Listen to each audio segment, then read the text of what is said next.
Iran के president mister रईसी Saudi Arabia जा रहे हैं। क्या नाचो मैं? मार मार के सुअर बना देंगे हिजबुल्लाह को, सुअर बना देंगे तुम्हें, मार मार के तुम्हें पता नहीं लगेगा मिसाइल कहां से गई और कहां से उड़ी। तो बस चुपचाप रहो। अच्छा बात नहीं है। अगर इस जंग को रुकवाने में कोई कंट्री बड़ा अहम किरदार अदा कर सकता है तो इंडिया है। बैट नहीं कर रहा। इजराइल कूट रहा है हमास को, अमेरिका नहीं कूट रहा हमास को, कूट तो इजराइल ही रहा है, लेकिन उसने बोल दिया कि कोई अगर बीच में आएगा तो पिटेगा।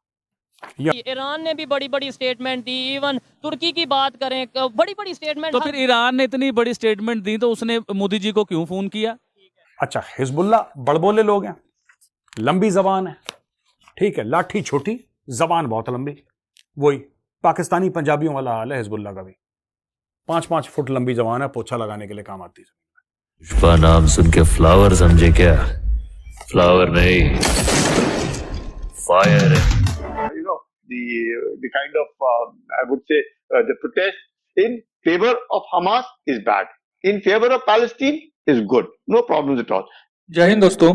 ईरान के राष्ट्रपति सैयद इब्राहिम रईसी ने हमारे प्रधानमंत्री श्री नरेंद्र मोदी जी से 6 नवंबर को बातचीत की थी। दोनों नेताओं के बीच वेस्ट एशिया की कठिन स्थिति और इजराइल हमास वार पर बातचीत हुई है। दोस्तों, ईरानी प्रेसिडेंट ने इजराइल और हमास के बीच तनाव कम करने, मानवीय सहायता जारी रखने, शांति और सुरक्षा की शीघ्र बहाली की आवश्यकता पर जोर दिया है। दोनों नेताओं के बीच चाबहार बंदरगाह सहित द्विपक्षीय सहयोग में प्रगति को लेकर भी बातचीत हुई है। दोस्तों, श्री नरेंद्र मोदी ने इस्लामिक गणराज्य ईरान के राष्ट्रपति से टेलीफोन पर बातचीत की। प्रधानमंत्री मोदी जी ने आतंकवादी घटनाओं, हिंसा और नागरिक जीवन की हानि पर गहरी चिंता व्यक्त की। उन्होंने इजराइल फिलिस्तीन मुद्दे पर भारत की जो द्विपक्षीय स्टैंड है उसका भी जिक्र किया।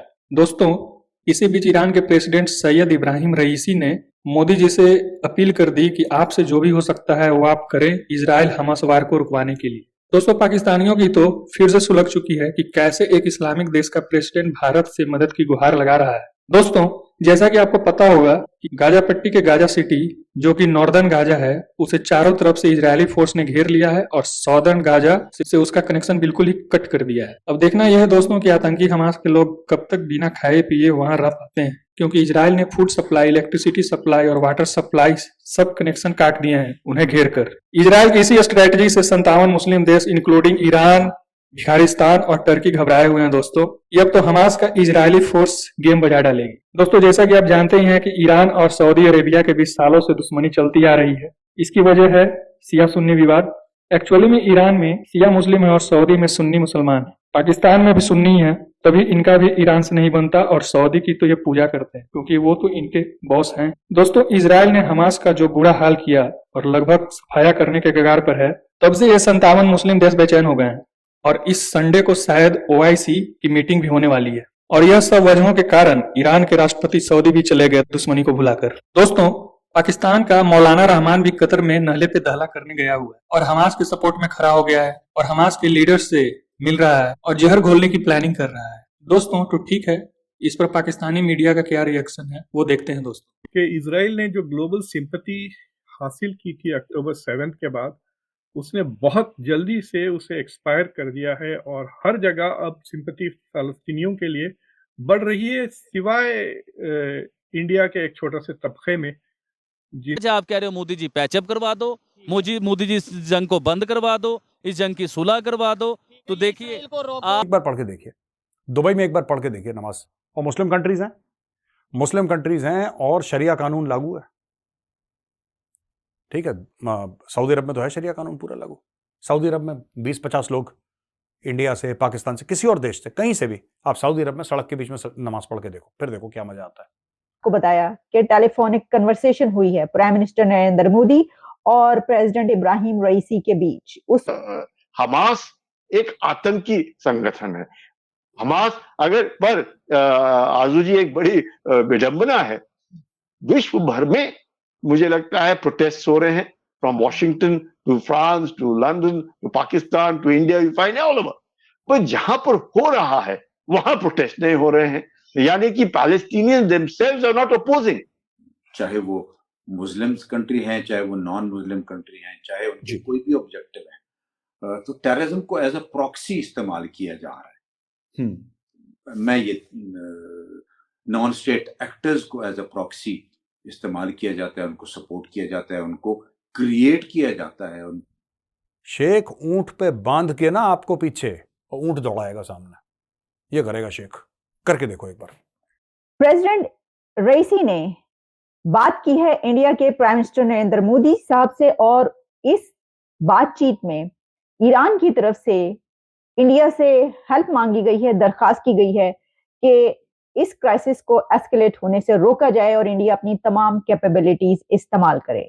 और साफ सीधी बात कह दी है अमेरिका ने, हिजबुल्ला, ईरान, अगर तुमने इस लड़ाई में, यानी कि जो इजराइल और हमास के बीच में लड़ाई हो रही है, अगर तुमने बीच में आने की कोशिश करी या तुम्हारे दिमाग में ऐसे ख्याल आए, जो तुम्हें खाज है ना, ये जो तुम्हें खाज लगती है जिहाद की, तुम्हारे हलक के अंदर हाथ डाल के पेट से तुम्हारा जिहाद निकाल देंगे। उसमें ईरान की तरफ से कहा गया है कि इंडिया अपनी तमाम कैपेबिलिटीज इस्तेमाल करे, इस क्राइसिस को एस्केलेट होने से रोके।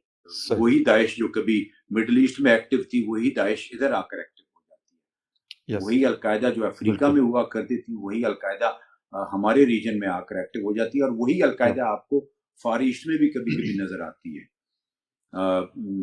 तो इसकी वो जो हम कह रहे हैं ना, लिमिटलेस या बाउंड्रीलेस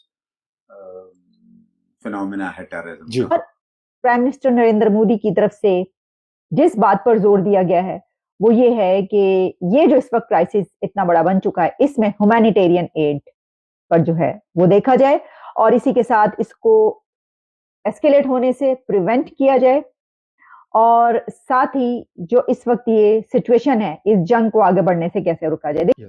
आपने फेंस लगाई है, उस फेंस को आपने इसलिए लगाया था कि टेररिज्म के फिनोमेना को कंट्रोल किया जा सके, और अगर वो फेंस कंट्रोल नहीं कर पाई तो फिर आप क्या करेंगे? दीवार खड़ी करेंगे फलस्तीन की तरह। लेकिन अगर फलस्तीन की तरह दीवार खड़ी करेंगे तो उधर भी हमास ने वो दीवार भी क्रॉस कर ली। जो बमबारी हो रही है उसमें पैलेस्टीनियंस जो है वो कितनी बड़ी तादाद में मर रहे हैं, और इसको जो है रोकने के लिए ये किया जाए है। यूएस में जो मीडिया में जो एंकर्स हैं और जो टॉकिंग पॉइंट्स कर रहे हैं वो बिल्कुल इजराइल के सपोर्ट में बोल रहे हैं, लेकिन जो इमेजेस दिखा रहे हैं वो गाजा के दिखा रहे हैं। तो अगर आप टीवी वॉल्यूम ऑफ करके देखें यूएस की न्यूज, तो ऐसा लग रहा है कि अल जजीरा और सीएनएन और फॉक्स में कोई फर्क ही नहीं। क्राइसिस जो है इसमें जो इंसानी जाने हैं, जो कि मासूम लोग हैं, जो सिविलियंस हैं, उनकी जाने जा रही हैं, ऐसा नहीं होना चाहिए, इसलिए इसको जो है वो रुकना चाहिए।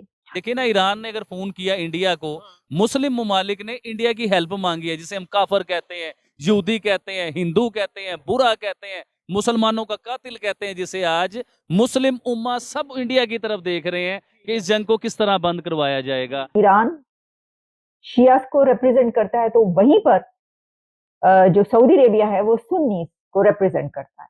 ठीक है जी, ये दोनों कंट्रीज की अपनी अपनी, और एक दूसरे के साथ जो इनकी राइवलरी है वो भी डेकेड से सबको मालूम है। सोच आप देखिए, हमास की शुरू से सोच ये रहे कि हम इनको समुद्र में ढकेलेंगे, from Jordan river to the sea, Palestine is free, हम इनको समुद्र में ढकेलेंगे।